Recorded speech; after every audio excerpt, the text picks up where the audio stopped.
Rise then! Howdy. So here we are, chapter 13, In Search of Truth. You remember what happened last time, and if you didn't, the game is going to remind you now whether you want to know or not. Tell me about it. Well, we were attacked by people outside of Santa Cruz. Turns out someone wants Eliwood dead, and now he's going to see Lord Helman to figure out what the hell! And he's bringing the Lord of Smashing. No, he's bringing the God of Smashing.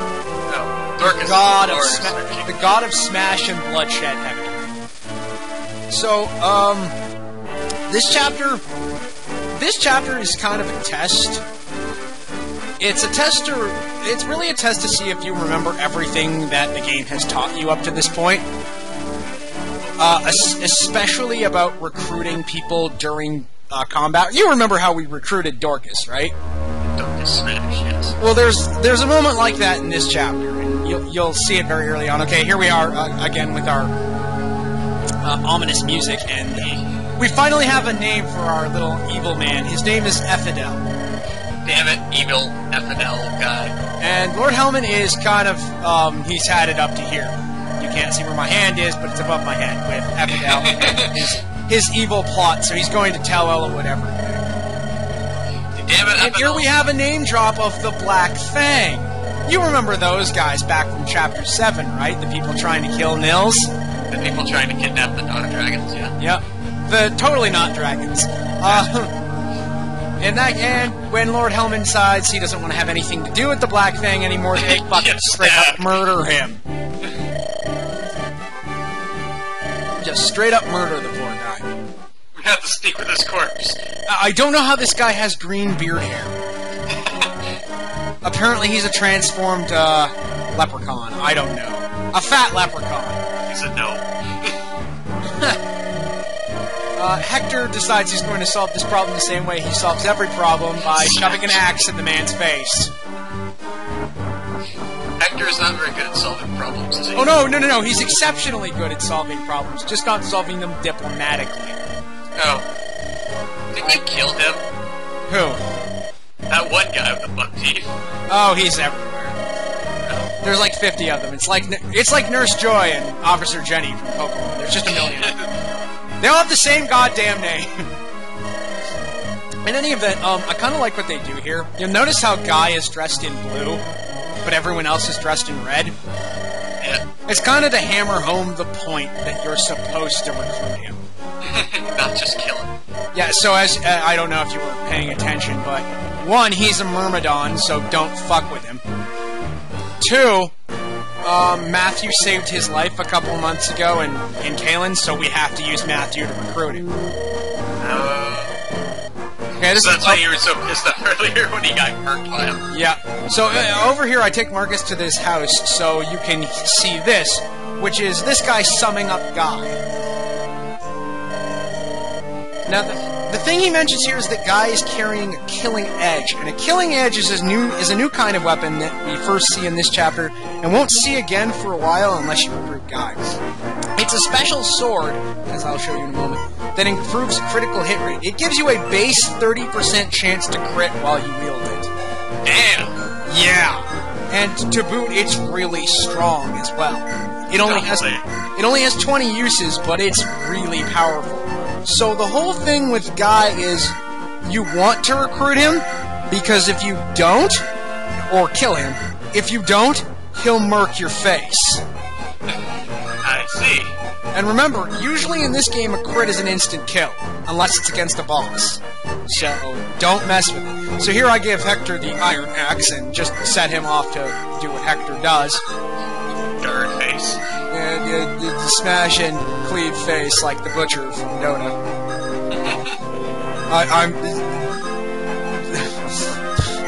Now that quote's gonna have to be in one of these videos, and people are paying me for it.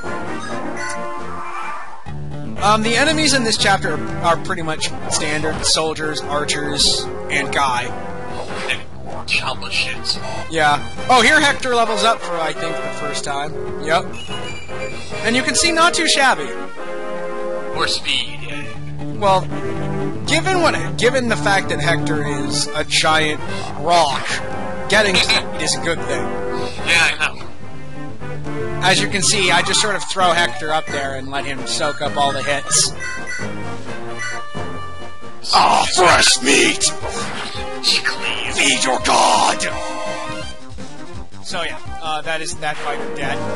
And here I throw Matthew up because Matthew is a character I want to keep using, so getting him as much experience as possible is a good thing. Yeah, except he's not going to hurt people much. No, but that's not really why you bring Matthew to a fight anyway. He's not damage. Yeah. That's Eliwood's job, as you can see him dealing 12 damage a shot with an iron sword. Ouch. Yeah.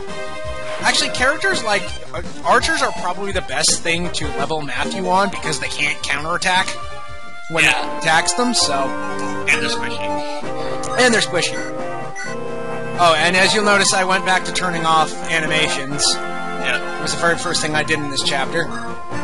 Healing the blood god. Yeah, exactly. And skulls for his skull throne. Now, Mr. Useless up there. now, I sent the Lord of Smashing and Osmond up here to this snag because there's another village in the top left corner, and I didn't visit the second house down there this time, but what that house tells you, there's a person in that house that tells you that there's a merchant that is very forgetful and leaves things behind. And if you go to that village in the top left, it opens the side quest, Chapter 13X. So, we will be doing that after this. Oh, and in case people were curious, this is not the first time I recorded this. I actually managed to get Matthew killed. Yeah, he messages me, I'm gonna do a recording. Ah, Matthew died. Fuck this. Fuck this noise, I'm recording tomorrow. Yes. So yeah, in case you were wondering how that happened, that's what happens when you don't pay attention to Guy's range. And even if Guy outright doesn't kill you himself, the people around him probably will afterwards. Yeah. Especially since you're trying to get Matthew up there because he's cheap. Yeah, you can see that the archers just tear Matthew a new one. It's not funny. If they hit him. Yeah, well, if they hit him, but it's not really that hard for them to hit him. Really?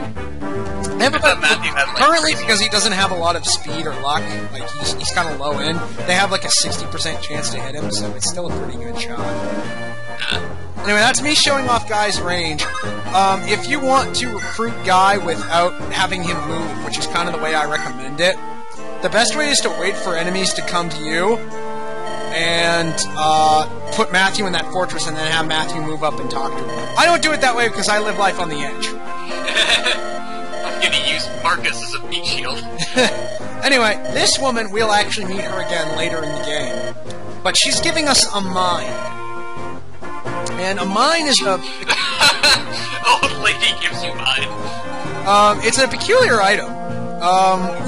When you use it, you place it in one of the squares adjacent to you, and if an enemy steps on it, it explodes on them, deals damage, and that enemy loses their turn. It's actually part of a really cool trick you can do later on, where you end up controlling all of the enemies on a map. And you can disarm them and give their stuff to you. So you see here Guy moving up, and he can actually deal 5 friggin' damage to Marcus with a 27% chance to crit. Ow! Oh no, not Marcus. So, you can see that other than boss characters, that's the most amount of damage Marcus has taken in one hit. Yeah. Also, people throwing axes at him. This bandit with the hand axe is going to be part of something I find really fun. Look at this! 0% chance! And he still tries it! Nice work, dude. What the hell? Like, why would you do that? That doesn't make any sense. And that's kind of the only fault I have with these sort of strategy games from Nintendo. And, well, strategy RPGs on a whole, because a majority of them have AI that are just cripplingly stupid, and the only way they can make up for their cripplingly stupid AI is to give them favors in the form of math. Like, favoring them with the RNG and stuff like that. That's really their only option, and it doesn't really work out. Now, as you can see there, I'm showing the steal command. I've never actually used the steal command yet. It doesn't really get a workout, but it will have a very important place later in the game. So don't count it out yet. And here we are, Matthew and Guy, talking about how Guy sort of owes Matthew his life, and instead of killing us, Guy is going to be forced to repay his debt in order for us. Well, he did kind of save my life. Fuck everyone else. Let's go kill him. Well, the funny part is that Guy isn't very pleased about this. It's like, oh, well, I don't have to kill the good guys. Fuck! God damn it. God damn it. I was trying to be evil. But yes, this means we now have another sword user on our side that isn't a crappy Matthew. And he's actually quite powerful. But most of that has to do with the fact that he's carrying a killing edge, which actually does get a workout in this map, because I didn't have a spare iron sword coming into it. But I would have preferred for him to use the killing edge here anyway, because I want these things dead before they have a chance to kill Guy or Matthew. Yeah, that's a good point. So here, Hector tries to add more skulls to his throne, but unfortunately he misses. Even the god of smashing has bad days. Well, the problem is right now is that Hector doesn't have a whole lot of skills, so his already inaccurate axes are kind of biting him in the ass. He's missing, So you can see 13 damage twice, 100% chance to hit, and 35% chance to crit on the axe dude. What the hell? And here I forgot to turn on Guy's animation because I just got him. Yeah. So you have to wait till next turn to see what his attacks look like. But then again, you've already seen one of these, so... Yeah. I'm guessing there's palette swaps anyways. Yeah, pretty much. He's just he's a blue palette swap of the Myrmidons we've already seen before. Dorcas, throw axe! No, he's not going to throw an axe. There's no reason to waste the axe on that, because Oswin can take down snags in one hit anyway. No. I just see him, like, running into the tree full force. Okay, and yeah, here we go. Soldier versus Guy. Guess who wins? Guy? Yeah. Quite handily, I might add. Despite the weapon triangle, the hell is that? Bullshit, that's what it is. Now, this guy actually had a 24% chance to hit Guy, but I keep questioning why they don't go after the sure hit. Yeah. Then again, the enemy rarely, if ever, has a sure hit. So, yeah, but you think they could go after something that they could probably hit, like, you know... decent accuracy, yeah. Yeah, not 24. Or 0. Yeah. Now, here's a funny thing. There was supposed to be another soldier in that reinforcement, but because the archer moved on to the other fortress, the extra reinforcement couldn't spawn. So I actually cost myself like 30 experience there, which in a hard mode, which would be terrible. But because it's normal mode, I don't really care. You know what gives a shit. No. Now, also what's going to happen in this chapter is you're going to see the first support conversation. And you're going to notice a lot of weird positioning decisions on my part, and it's all to foster supports. Supports? Yeah, they're little conversations that happen mid-battle. And, when a support goes... Yeah, another miss. Wonderful. As you can see, the screen shakes even when Hector misses. The world trembles before Hector's might. Support conversations, when you have them between two characters, when those characters are within a certain distance of each other, their stats or abilities improve depending on the kind of support they have. Oh. So, it's a way to make your army stronger. If you have a full line of supports, then your army is beastly. Yeah, I can see that. It's also one of the ways that a lot of the characters' backstory is played out in Fire Emblem. So there actually is a really big incentive to go through the game more than once to get all of the support so you can learn everything about every character.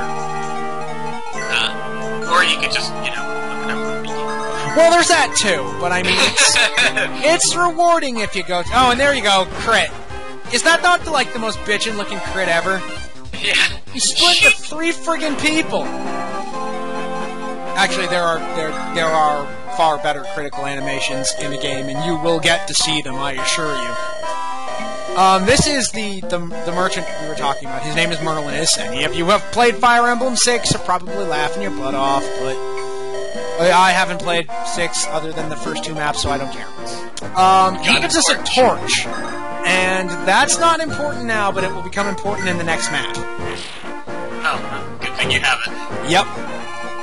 And there's that snag taken down, so this archer is going to regain a little more health and try to take us on with his shitty chance to hit. Now, I again, 80%, 1% chance to crit, 0 damage. Why? Why throw? He can. Why break yourself against Oswin's hide? I don't get it. Because you are pathetic mortal.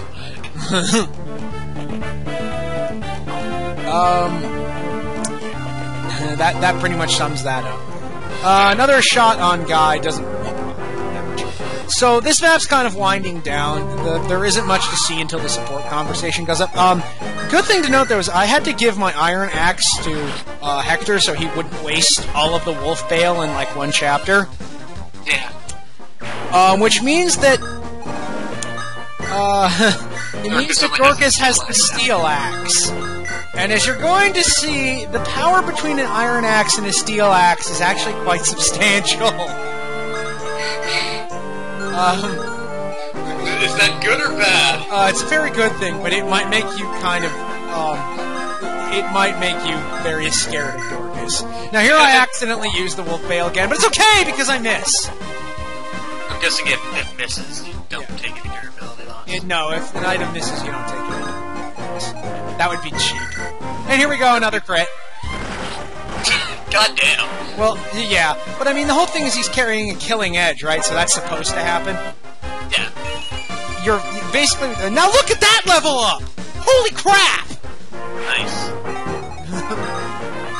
The Who guy needs to use more weapons when you have level ups like that? Yeah, Guy's first level up is one of the most incredible things I've seen in the entire playthrough. It made me so happy.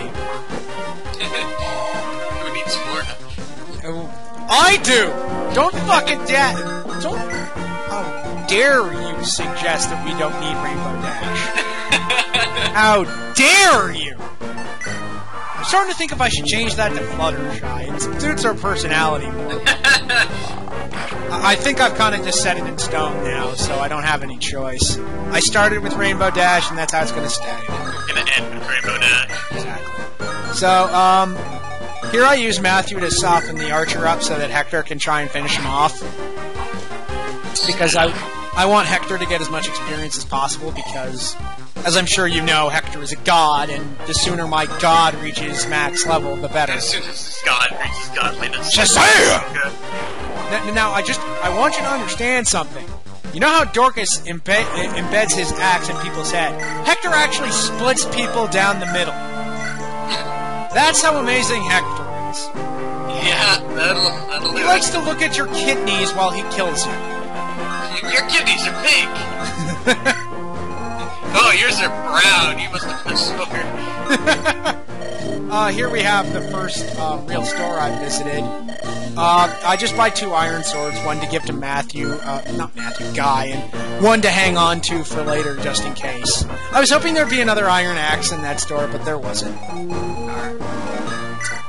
And now you get to see soldiers sacrifice themselves to the smashing. One shot! 20 soldiers suck. 22 damage, 5% chance to crit 1 shot from the Lord of Smash. Clunk, clunk, stunk. And, okay, I want you to understand something you're about to see, because Oswin levels up from this. Look at Oswin's speed. 5. God. And he still double-turned that soldier. They do suck. What the hell? They are truly the most heinous and awful units the enemy can throw at you. They're like Zerglings. Well, Zerglings are at least a little effective. These things are just, they're a waste. And it's really funny because you get a soldier in Fire Emblem 9, and she's one of the best characters in the game. She's ridiculous. Why do these guys suck so bad? I don't know! I wish I could explain it, but they're just terrible. Their only purpose is to die. They're cannon fodder. They are sacrifices to the blood god and his minions. They're red shirts. Well, yeah. I mean, literally, they're wearing red. What more do you... Oh, God. That level up. Thanks, Sarah. terrible now! Only slightly. Now here I missed the support conversation because I wasn't expecting it. I didn't expect to get the support that early. And then I forgot that they only need to spend like 5 turns together for that to happen. So you get to see it next turn. But both of these soldiers are just gonna like throw themselves at Dorcas, and Dorcas smash! And just like cuts 2 heads off and puts them on his shoulders as shoulder pads. Maybe this will impress the god of smashing. Maybe I will look more like God of Smashing. I will feel better. More God, more Smash. 100% chance to hit. Yeah. And only gets his defense. But really, when you're Dorcas, what else do you need, right? Besides a steel axe. So, here we get to the first support conversation. As I told you, these are a way to increase the strength of your army. Supports have 3 levels. There's C, B, and A. A, B, C, however you want to say that. C, B, and with each rank you get of a support, the support becomes more powerful. So, like, it offers more stats, more bonuses. And you can have, the trick is, though, you can only have a max of 5 levels of support, period. Alright. So you can split your supports among up to 5 people, but like I said, you can only have 5 levels of support for each character, period. So ideally, you want to have like 1 A support, and then a B support, or 2 Bs and a C, or some spread like that. Yeah. And one of the really cool things that they add in the game, certain characters will actually develop relationships based on their supports. So you'll get to see those characters grow not just as themselves, but together. And at the end of the game, certain characters who develop A supports for each other will actually move on, get married, and have a life together. You actually have a lot of creative freedom over how the story develops through the supports, so it's actually really neat. I actually really like it. Yeah, or you can just throw people to their dooms and let them die. Well, there's that, but I'm going to stress this to anyone who is actually playing the game with me, or is at the time of watching this deciding that they want to go play hard mode. If you haven't done it before, supports are stupidly important in hard mode. Like, so, they will mean the difference between you winning a map and getting your face cracked. So, do yourself a favor and pay attention to them, because they are important. I brought you a sword. I brought you a sword. You are good Smash. You are decent Smash. Not much Smash. Very cutting, but decent. Now, here, Hector only has a 72% chance to hit the boss with the Wolf Bale, so I just decide to wait. Wait it out. And, so now the boss is going to attack Hector, and we get to see why Hector is so awesome. Again. We're here! We're here! Get your arse out here! And, Beardy makes short bald here. In his giant armor, thinks he can take on the God of Smashing. What have you done with the Marquise? Well, he's got him dead. I want you to absorb that. He thinks he can beat the God of Smashing. No, you can't, boys. He can beat Hector. Nope. Cleave your face in half, puny mortal. So now that this guy's dead, all I have to do to end the chapter is seize the throne. For some odd reason, I go off and do other things. But look at this. This just made this chapter perfect. Look at that. Nice. Oh. I could always use more strength. Yep. It's the one stat I always want to see when people level up, but it rarely ever happens. So. Yeah, just defense and HP. Alright, so that is the end of the danger part of the map. The danger. But it turns out we're too late to save Lord Helman from Ephidel's stabbing. Yeah, he's been bleeding for like, what, an hour now? Oh God, why won't anyone help me? I'm bleeding to death on this carpet, please, dear God! There's like 6 people running past his room a minute, and they still don't stop and help him, because just him. No one likes you. No one likes you stupid bastard. Anyway, he gives us our next plot point, really. while he's dying, he mentions that Lord Darin of Laos knows all. And beware of the Black Fang. Those are two very important things that you have to remember right now. Laos is in on this entire conspiracy, and it has something to do with the people who kidnapped Nils and Ninian. Who knows? Yep. Something to do with dragons, I think. Oh, stop that. Just because there were dragons in the intro doesn't mean this has anything to do with dragons. Oh, no, not at all. It's not always dragons. It's not every always game. It's not always dragons. Oh, and look at it. Okay. This is another face that shows up a lot, and I'm not sure why. So I just call him Scruffy Jr. Scruffy Jr. He doesn't have quite the scruff of Mayor Scruff. Magistrate Scruffy. That was the name we decided on for that guy. Yeah. Magistrate Scruffy and his daughter, Robinette. Robinette. Alright, so that's the end of Chapter 13, and next time we will actually be doing the side quest, Chapter 13X. Except side quest? Of Sure. course. Alright, so thanks for the help. Next chapter, I guess. Merry Christmas. Merry Christmas.